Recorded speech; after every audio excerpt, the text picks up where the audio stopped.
Groomer by Jon Athan is vile, downright sick, disgusting, and absolutely brilliant. Hear me out. It is brilliant in a sense of an understandable writing, as well as pacing, and a story that does not shy away from portraying the disturbing events and how it affects our main character psychologically. It also affects us psychologically throughout the entire book. Hello there, it's Check That Book, and today we're checking out The Groomer, finally. The content is very graphic and it does deal with sick issues. But it's also a rather intelligent, albeit a raw portrayal of the evil world that we live in. The narrative is very engaging actually. From start to finish, it keeps you at the edge of your seat. Our protagonist, Andrew McCarthy, yes, despite everything that's going on the internet, everything that is being talked about, I still would call him a protagonist. He is deeply conflicted and gets psychologically disturbed when his 5-year-old daughter goes missing, and the guy whom he suspects is actually let off the hook by the police because there is not enough evidence. It seems as if nobody's doing anything at all to find Andrew's little girl, and that is exactly how the author wants us to feel, I believe. Desperate, depressed, enraged. We sympathise with Andrew, so much so that when he commits some truly questionable acts, we still tend to root for him. From the psychological perspective, that is actually completely logical.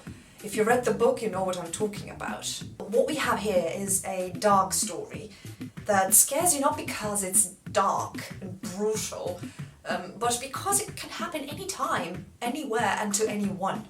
Child predators, child trafficking, grooming, sexual violence against both adults and minors, murder, suicide, torture, cannibalism, you name it, it has all the good stuff for all your thrill seekers and disturbing genre admirers.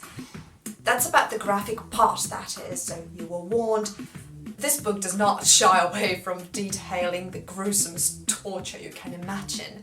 What I personally loved about it actually, in regards to the graphic violence, is that the violence against the perpetrators, or supposed perpetrators, is portrayed much more often and much more thoroughly than the violence against children.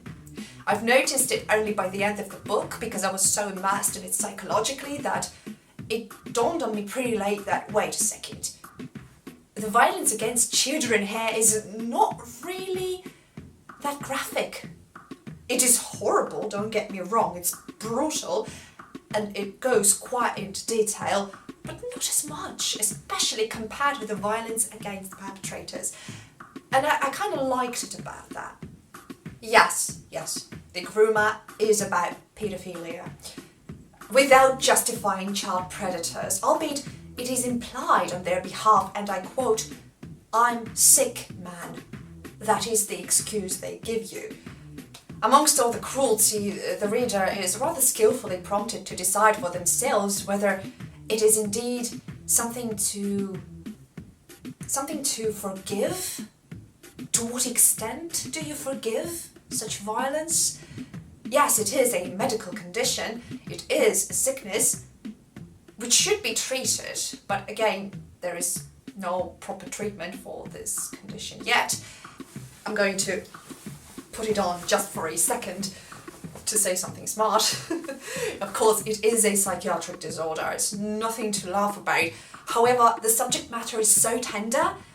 The age gap of victims that we're talking about is between 11 and 13 years old actually, because the psychiatric diagnosis for paedophilia, that criteria actually, the diagnostic criteria, extend to the cutoff point to the age of 13. But in this book, 13 is, it's My Little Pony compared to what they're doing to the baby in some yeah, in a scene. If you read it, you know what I'm talking about. This is why I kind of I allowed myself, yes, to sort of compare this book to a Serbian film. Jon Athan didn't just write a horrifying book, he also gave us a food for thought. What would you do in Andrew McCarthy's place? God forbid you would ever happen to be in his shoes, but this is the sad reality of some people every day. Holy shit, does this book make you fear for the kids you never had or never will. It does not matter if you have children or not. Reading this piece of literature will make you overprotective and alert, even if you don't have children, even if you don't like children. It happened to me. One of the most striking aspects of The Groomer is the very well portrayed atmosphere of gloomy despair, and it lingers even after the ending. And in the ending, the last pages they're evil. Let me just tell you, they're evil. You have to be a true hardcore fan of disturbing genre, you have to be an admirer of this genre, and you need to have a very thick skin to stomach this book. As a human being, I am appalled, but as somebody who loves the extreme, because I view it both from an aesthetical point of view, especially the disturbing cinema, but this is not what we're here to talk about, but I do enjoy dissecting it both from, again, an aesthetic point of view, how it is done, how do they pay those actors to do that, how much do they pay them, what goes on in their head when they're filming this stuff, right? And the same thing is with the book. What was going on inside of the head of the author? It is very interesting also from a psychological aspect. To me, this is a place for both unite, and I can review those works for myself both as a psychologist and as an admirer of this genre. I've been involved with disturbing genre both in literature and art and cinematography for about a decade now, and this has always fascinated me. Why do people do this? Oh my god, it's so disgusting. Everybody keeps on babbling about how it is so sick. Why would you film this? Why would you write this? Why would you paint this? Well, that's the thing. Life is not pretty half the time, and sometimes some people need a wake-up call, in my opinion. And it's in the works like this that, for example, The Groomer, right? What does it teach us? It teaches us to be more mindful of our surroundings, of the people, especially of the children. The children are very gullible.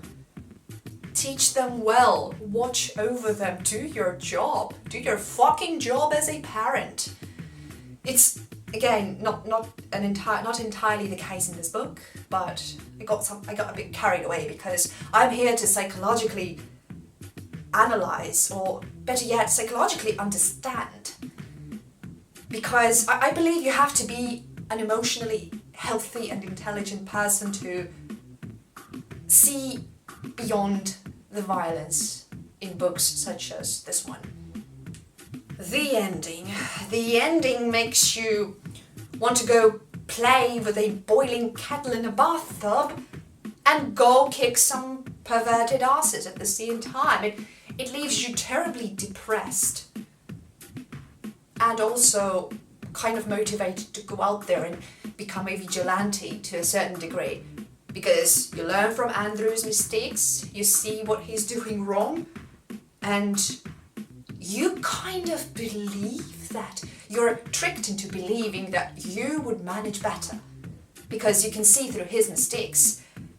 But in actuality, and God forbid any of us get to experience this, we never know how we would behave in certain situations, right? Especially if it concerns our own children. Like I said, I hold both works in high regard, both the Serbian film and The Groomer now, because they're aesthetically and psychologically well done.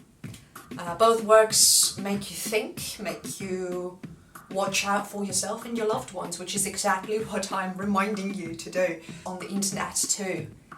things such as catfishing and online grooming, they're very real and they happen every day. If you can stomach the gore and violence, if you can see right through it, you're most likely, you will appreciate the work that has been done here.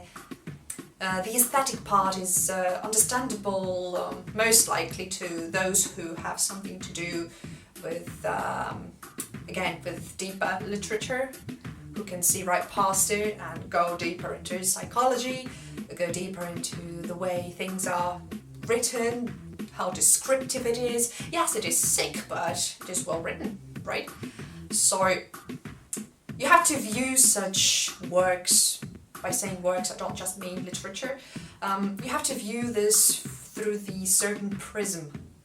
Overall, The Groomer is a strong addition to the disturbing genre. It showcases Athan's talent for crafting gripping and unsettling tales. This very clearly is not a book for everyone, and I repeat, it's not a light read. It's not for somebody who is easily offended by certain subjects, and I've mentioned them. If you are familiar with splatterpunk and body horror, you will know what to expect. Fans of all things dark and sinister will probably enjoy it, and yeah, it will get you nauseated. But yeah, if you do get it, if you like reading horror books, disturbing books, because disturbing is kind of like a subgenre of horror, right? It's not quite horror. It's not quite. It's terror. It's a different kind of word. Even you're terrified not because you see a ghostly figure somewhere, although it is creepy, right? But no, there's nothing paranormal here. There's nothing subterranean. This is reality, and reality is fucking scary. Once upon a time. Thank you so much for watching this short introduction to Jon Athan's The Groomer. If you like disturbing content and reading books as much as I do, please consider giving this video a boost in a form of an erect thumb and a subscription perhaps. Take care, ladies and gentlemen. Take care of yourselves and your loved ones. Be mindful. And don't forget to check that book.